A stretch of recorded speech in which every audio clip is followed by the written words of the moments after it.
déggee coow li. waaw Modou Mbacké jërëjëf en tout cas ci dañ koy yemale ci Idrissa Gana Gueye mais il faut dire que c'est pas une première. Par le passé am na ay joueurs yoo xam ne pour ay seeni convictions personnelles. jël nañ ay décisions yoo xam ne ay décisions personnelles la ñu assumer. parce que dafa nekk loo xam ne dafa jéggi un peu cadre contractuel bi nga xam ne moo leen tënk ak li nga xam ne moom moo di seeni employeur moo di seen club parce que il faut que ñu fàttali ne joueurs de football yi c'est des employeurs comme man ak yow. comme képp ku nekk ci benn bërëbu liggéeykaay boo xam ne contrat moo la fa tënk.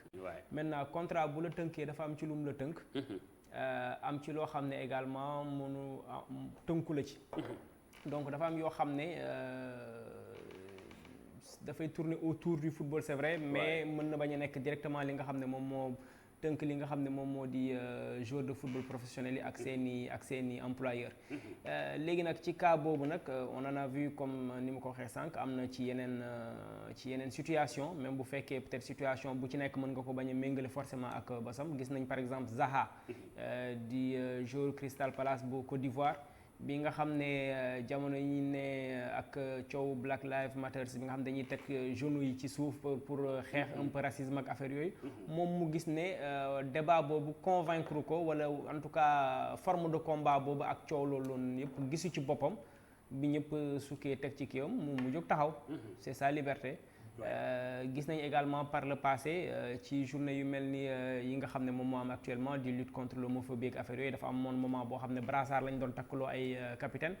ay joueurs yoo xam ne dañ doon jóg ne duñ ko soit dañ koy bañ a takk seen brassard classique wala nga gis joueur boo xam ne day jël brassard boobu mais da ciy jël teg ci brassardu clubam ci kawam ak affaire yooyu donc c'est des formes de manifestation yoo xam ne ci liberté wu joueur bi la c'est comme nga ñëwoon tey rek nga ne marche syndicale dafay am tey pour xeex les droits des agents de E-Media. yow bu la neexee nga nekk agent E-Media nga bañ see dem parce que da ngaa match de football booy dem defi bu la neexee nga dem tegi sa ataaya à côté fi ñu koy defee bu la neexee nga jàpp ne combat bi nga xam ne moom la ñuy mën a gis nga ci sa bopp nga dem mën a ji ko c'est aussi simple que ça. alors Babacar c'est vrai que xaw na xóot un peu ni nga ko waxee boo jëlee ni ku ci ne am nga liberté sa club mais ñu bari dañu gis ni léegi football. lu ci tàmbalee dugg dañu to léegi incha allah ak imam ñii prox ndollu ci yenn mbir yi nga xam dafa siiw am doole sport ni mu amee doole mais sport boobu tey nga gis ni ñu ngi ci bëgg a dugal ay mbir yoo xam ne bi bokkul ak dëgg-dëgg li ko taxoon a jóg c'est vrai que sport yàgg na doon place bopp dañ cay publicité awla ca moyen de communication la ndax day boole ay nit ñu bëri mais tey est-ce que dafa dem ba léegi les joueurs musulmans dañoo commencé exposer wu pas sax musulman rek mais képp ku am ay valeurs dafa mel da ngaa commencé exposer wu ndax xam tiitaange war na ci mën a am ku mel ni Gana Gueye tey lu ko ci war a mën a fekk ak yan conséquences wala yan avantages. waaw pour man déjà pour man il faut pas nit ñi choquer le fait que football. di yóbbu di véhiculer ay messages également. parce que naturellement football dafa nekk loo xam ne àdduna bi yëpp daanaka dañ koy topp. dañ koy seetaan. imam yeeg journalistes yeeg. ñi nekk ci kër gi ñëpp dañ koy seetaan donc c'est naturel que bu amee lu ñëpp di seetaan. képp ku nga xam ne da nga jàpp ne da ngay défendre benn cause ak cause bu mu mënti doon da ngay jàpp c'est juste un conducteur en fait. boo jàppee ne conducteur bu mën a yóbbu sa message la. naturellement da nga ko ciy jàllale. boo ko ci mënee jàllale naturellement donc man dama jàpp ne. àdduna bi bépp xeetu nit bépp frange nit bépp frange culture bépp kii am na ay valeurs yu mu jàpp yi nga xam ne moom la gëm moom la mënoo ko bañal muy quelle que soit la cause bi ngay défendre donc mënoo ko bañal football en fait mënoo ne da ngay ñëw rek ñu yemale ko ci football bu ñu paree dem ñibbi parce que tey jii football ça permet de lutter contre ay violences conjugales par exemple les gens parfois ñu ay guerre nga gis nga ci coow Ukraine ak Russie bi am na si ñoo xam ne dañ si jël ay position li nga xam ne moom moo di ay conflits yi nga xam ne interreligieux wala interethnique affaire yooyu yëpp c'est un moyen di nga ci gis par exemple ñu siy défendre ay causes yoo xam ne pour lutte contre le cancer ak yeneen i maladies ak affaire yooyu donc ñi nga xam ne tamit également dañu nekk ci seen façon culture jàpp ne dañ ci war a xeex homophobie bu leen neexee jàpp ne ñoom tamit c'est un bon moyen pour dugal li nga xam ne moom moo di seen combat muy ay ñi ñuy woowee ñi ñuy tuddee ñaari tur yi ak affaire yooyu loolu mënuñu leen ko bañal parce que mënoon ne football ñii ñoo ko moom ñee moomuñu ko dès l'instant que ñëpp a ko moom rek ku ci nekk mën nga ko jël utiliser ko comme un vecteur pour jàllale li nga xam ne moom moo di sa communication mënoo ko bañal ñëpp par contre munoo ne yow da ngay dugg ci combat bi rek da nga koy bëgg a forcer tamit keneen comme combat dès l'instant que yow am nga liberté utiliser ko comme moyen pour siiwal sa combat da ngay bàyyi keneen également mu am liberté wu adhérer ci combat bi wala mu bañ ci adhérer wala tamit bu fekkee na nga jàpp ne am nga assez d'arguments pour convaincre ko ci sa combat nga dem jéem ko convaincre. donc kon su ma déggee sa wax mooy man mi ñëw ngir xeex violence xëy na contre xëy na faite aux femmes war naa cee mën dugal ci football ñu xeex ko bu kenn dikkee itam bëgg caa dugal la ko arrangé itam kon dama ko war a nangul da nga ko war a nangul kon football benn ndab la bopp lu ne mën na caa dugg ci biir lu nekk mën naa ci dugg ci biir tant que du loo xam ne par exemple mënoon na ñëw da ngay ñëw tant que c'est des causes yoo xam ne mën nañ ko justifier en fait après cause bi lu mu noble également il faut que nga nangul ki ci des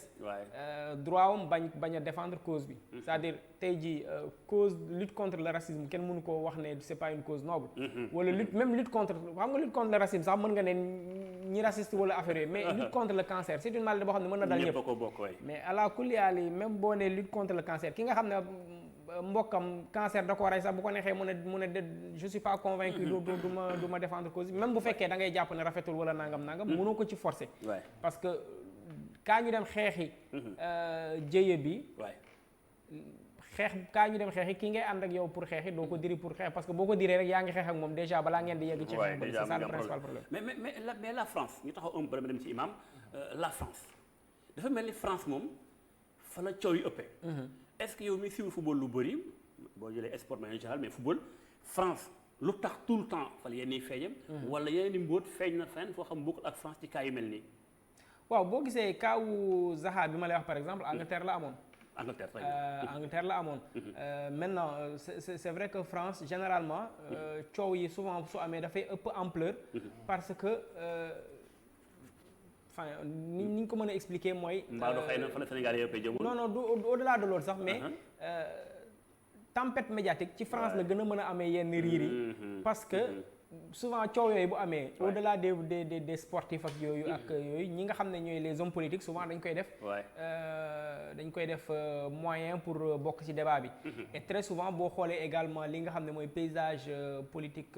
ak médiatique bu France ci dernière année yi les principaux sujets ça tourne autour de ça ça tourne autour de l'homophobie autour de l'islamophobie autour de relation ak wala xëccoo entre góor ñi ak jigéen ñi ça tourne autour des minorités donc boo jëlee sujet yooyu noonu yëpp mu dajaloo ci donc facilement lu ci jóg rek politiciens français yi dañ koy jóg def ko kii parce que moyen la pour ñoom ñu nekk au premier plan donc pour ñu gis leen pour ñu coow leen donc naturellement bu coow yi amee da nga gis cercle politique yëpp jóg dugg ci te dafay yokk loolu beneen envergure donc yow encouragé nga Gana Gueye ci li mu posé comme acte